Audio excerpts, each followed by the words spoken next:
Find out what's going on out there in the field. Well, you can't, usually for HVAC, let's say we would put in a rule about 45 minutes into the call, we would expect some type of communication with the dispatch and the technicians. Just because the HVAC, it takes a little longer sometimes to diagnose it. If we did not hear from them, then we were going ahead and communicating with, going ahead and texting them or trying to get communication with them at that point. What would the communication be? Would it be hurry up and get out of that call? No. It would just be, we had a 10 code for it at that point. We called them a 10 code. We just had a code. Just wanted to know, where you guys were at with this right now. So it would just be a simple little status. Where are you at right now? He let us know I'm either still diagnosing, I'm in the middle of my presentation, wherever we are on the situation, he's going to let us know at that point. And he might even at that point tell me about how much longer he thought it was. So if he was already past the presentation point and he knew he was doing some work, then he's going to let me know, hey, I'm going to be out here the whole day, or I'm going to be out here a couple more hours, or I'm just about wrapping it up. It's going to be 15 minutes. So. All right, dispatching only the following information: customer name, address, computer invoice number, dollar amount for the travel fee or whatever it would be you're doing, the general reason for the call: heat, cool, plumb, elect, or power, or something like that. That's it. Just a real short one-word description. How can technology hurt us there? The one big thing, and this is way before iPad or iPhone or anything came along, is that one of the things that we tend to dispatch to our technicians that I think is a big no-no is the phone number.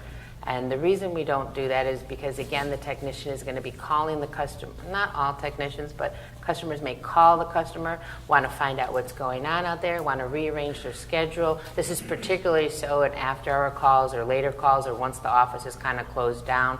So we want to keep that away from, we want to keep that from them doing that on their own. We want to make sure that that's only information that they get really if you're doing after-hours calls and you have some type of answering service doing it from. But otherwise than that, I would not be dispatching the telephone number to anybody. On the first time through, that's an important factor. So the first time that you're given this call opportunity to a technician or to a salesperson, salespeople are a little different because they want to make sure you might do some qualification, things like that. But for service technicians, we don't want to give them, again, we give them a phone number, giving them discretion to do what with that phone number? Use it to do what? Reschedule the call, possibly? Maybe diagnose over the phone? What else could they do with it? So basically, I'm sure many of you guys have experienced that at an after-hours call. Like some calls come in and you're like, "What went on?" "Oh, it was nothing. I called them and it just was, yeah, they had to flip a switch or they had to go. I had to hit the reset button and it was good." And because they called them up, so that happens all the time at night when you have after-hours calls because they're generally getting that number. It would happen during the day too. So the bottom line is that the program has to be able to filter out that phone number on the first time through. Now if he's going back on a second call to make a presentation and he knows the client and he had to make a second visit to make a presentation, more than fine to be given the phone number on that call. This is why a human being has to be involved with this, because a computer is not going to know whether it's a first call, second call, all that kind of stuff. It's going to take somebody, if it did know, it had to take a human being to tell that computer about what kind of call this was, first call, second call type of thing. I suppose eventually it could be done, but a lot of people feel like, oh, just give him the phone number. He can find out his own direction from the client. There's a plus side possibly to that. Well, what if I get lost and I can't find the place? Well, the whole world has been mapped out. We're not living in Siberia. You know what I'm saying there? So GPS can even find my house, which is very difficult to find in Templeton, California. Everybody knows where that's located. Probably most people don't. But that's the bottom line. Only that information, no phone numbers. Before on the first visit. Second visits, third visits, more than fine. For comfort advisors, I think I'm fine with that too. Any kind of opportunity call, you might want to qualify and things like that. It's a different story. So number 5 is before dispatching technician, make sure all the prior calls were done. Here's what I see: a lot of technology. Just get your next call. Go up there and get your next call. So what are people doing with this technology? Well, they're giving even people who are giving one call at a time, saying, "Yeah, here's your next call." So what they do is they get lazy and they say, "Oh, while the guy's on this call, just get the next call up there so he's ready for that one when he's done." Right? So now they violate that first rule, which is one call at a time. Secondly, what happens with that, Julie? When we start to do a thing where the call wasn't, if we're leaving it to the technician's discretion to tell us if the call was completed, tell us what happens on that. Yeah, many times as we call it a debriefing, right, with your technician. So many times as you're debriefing a technician, one of the first questions I'm asking them is the job completed, and they're yeah, the job's completed, but I need to go back next week. Well, the job's not really completed then. In my mind, the job means, oh, well, we need to go back next week. So did you get that scheduled next week? Do we need to order any parts for next week? Did you talk to inventory at that point? Did you take care of that? So sometimes when they think a job is completed, it's really not completed, and that job then gets left behind. So if you find that you're one of those companies where you have all this stuff that's kind of left behind and you're like, you just can't figure out, how to get it all done or why it's all getting left behind, this is probably one of the main reasons why. Because every time a technician gets done, we ask him, is your job completed? And then he says yes or no. And if it's not, then we get all that information that we need to get done, and we do it in real time. There's no I'm going to order the parts later. It's like, no, you're going to order the parts right now. We're going to make sure that we have that. You're going to get a PO. We're going to call up the vendor, or we're going to have our inventory person take care of it for us. You're going to get it scheduled for when it needs to be scheduled, and nothing ever gets left behind. There should always be a clear future, and everything should be pushed forward for you. So. That's it. Yeah. Number 6, real easy, and here's a good one. Here's what computers and technology does great. Yes. Get all task numbers, prices, part numbers, method of payment, and dollar amounts immediately following each call. Mm-hmm. No arguing. It's better than a human being. It can't. The technician can write that stuff in.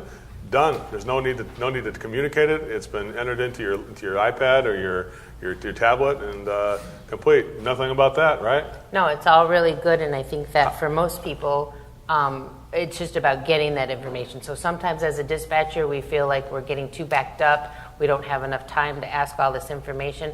Once you start this debriefing process with a technician, it goes very quickly. It's 30 seconds, maybe a minute at most, depending if you have some, to have to redirect them somewhere else. But it gets to a point where the technician knows exactly what you're going to be asking them every time they call you up on the phone, and it's like, here's my invoice number. Yes, my job is complete. Here's my first option for X amount of dollars.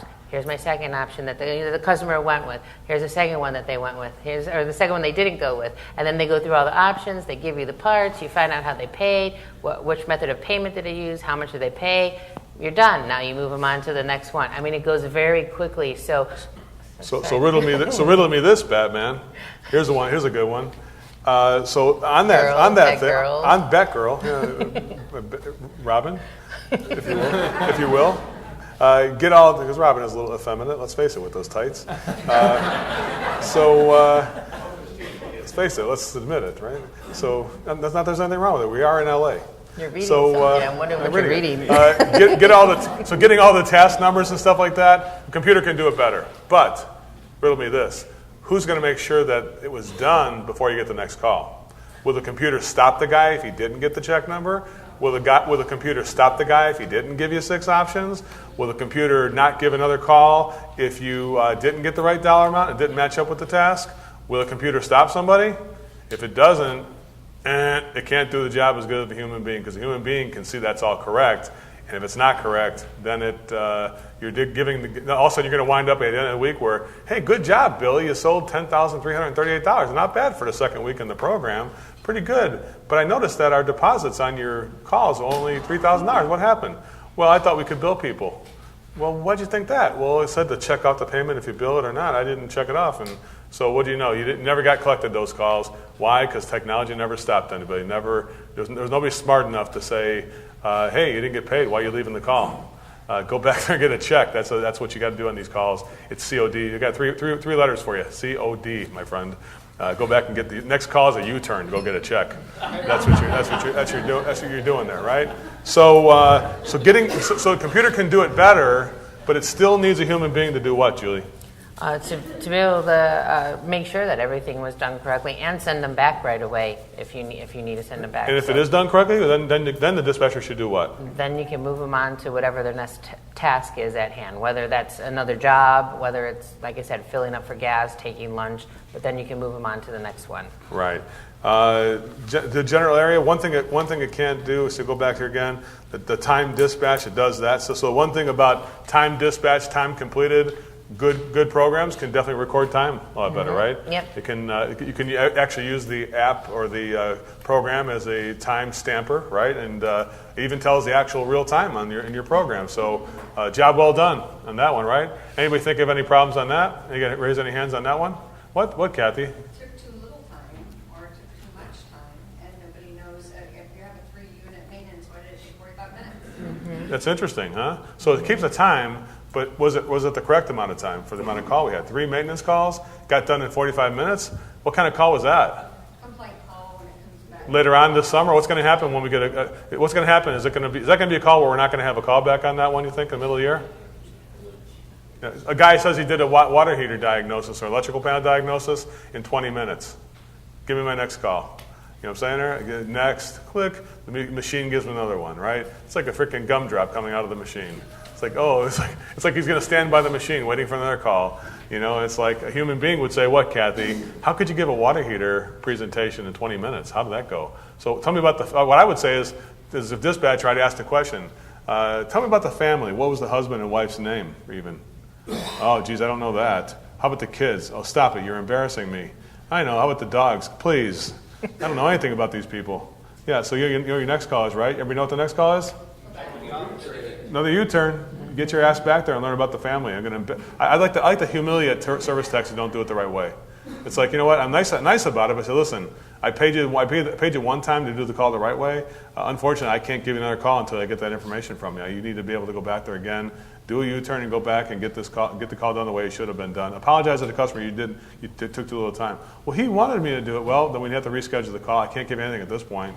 You're going to have to sit around and wait for another call now at this point until we clear that information with them. So I would not give, you're thinking, well, it might hurt my customer, my company. I tell you something, guys. Giving another call to people after they did something wrong in the last call, Julie, how much is that going to hurt the company?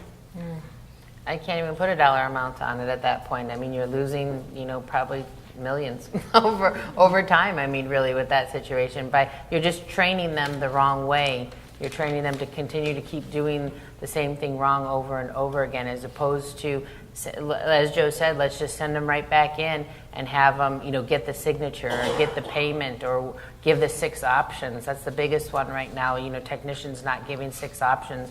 We need to be giving those 6 options. And every time you let it go by without making them go back and do the right thing and you just give them a new job, it's just saying, hey, that's okay for us to do that here. Good stuff. Yeah, so getting the tickets, money from daily from technicians, I guess a computer program wouldn't do that. So another thing about getting tickets and money daily, actually getting the real stuff, that there's a virtual world with our computer program, then there's a real check that has to come in somewhere. Sometimes, yeah. So a lot of times people say, without a dispatcher, without somebody holding them accountable, just throw it in the bin over there in the warehouse, or throw it in the bin on the dispatcher's desk. How do you feel about that kind of a turn-in process where people are just throwing a shitload of tickets into the dispatcher's bin? I will say I'm still pretty old school about having some type of paperwork. So I haven't quite gone to, I want everything to be paperless in the world. I like having something. So when technicians do have tickets, or if that's the way you're going, there needs to be somebody there that you're turning that paperwork over to who can do the first checks over everything. Make sure that all the tickets are there, the timesheet is matched up, we have all the warranty paperwork, we have any equipment stuff, we have any payments, attached to it. So everything, it's kind of my first initial step of my checks and balances that I put in place. So we would have it in our business, the inventory person would do it. They would come in, the inventory person would take a look at all their paperwork, go through everything initially. The technician at that point would go ahead and clean out his truck while he was taking a look at it. And then the second part of that would be now dispatch. They would go do a second check of all the paperwork, make sure it's all matching up to everything that's in the computer system, everything that he said he did, matched up over here. And then there was a third part for us that would actually be CSRs, so they were the final one to do it. So we really put a step-by-step process in it, so there were more than one set of eyes taking a look at everything that was coming in for us, because really when it came down to it, just by throwing it in a bin, so much is really missed at that point. You really need to be going over it and making sure that you have everything there. You have the whole package. Now, sometimes technology can deliver that package with the payment and everything like that. Maybe even electronic check. That's good stuff. It can be done electronically. You know, who needs the paper? You're right. It could be. So one for technology. That's good. Yes, exactly. Good stuff. Well, at this point, I'm going to show you some technology right now. How's that sound? Okay. So we have a little bit. Really First, I want to say to Julie, thank you. Although she did it the first time. What do you guys think of the first time she did it? Thank you. All right. You might have a future in this, actually. You might consider working for our company. I'll leave you up here by yourself. That's okay. So that's even very. What would I be? It's nobody. So yeah, that's right. Thanks, John, for setting me straight there. And thank you, Julie, for getting us there. I want to announce something. We're going to make an announcement. I had promised some people that we had unveil this thing, and it's a new piece of technology that we are unveiling. And let me ask you a question. We talked before about what's the biggest problem. Those of you who come to our total immersion sales training. Well, first of all, can anybody deny that if you use the training and you put these options in front of people, does it work or not? I mean, it only doesn't work when what happens? When you don't use it, right? But what's the big impediment? We're asking the average service technician to grab a piece of paper and a pen and write down 6 options on a paper. Many of these people can't even tie their shoelaces correctly, right? So they use Velcro on their shoes, literally. You know what I'm saying there? So that's a problem. Would you agree with that?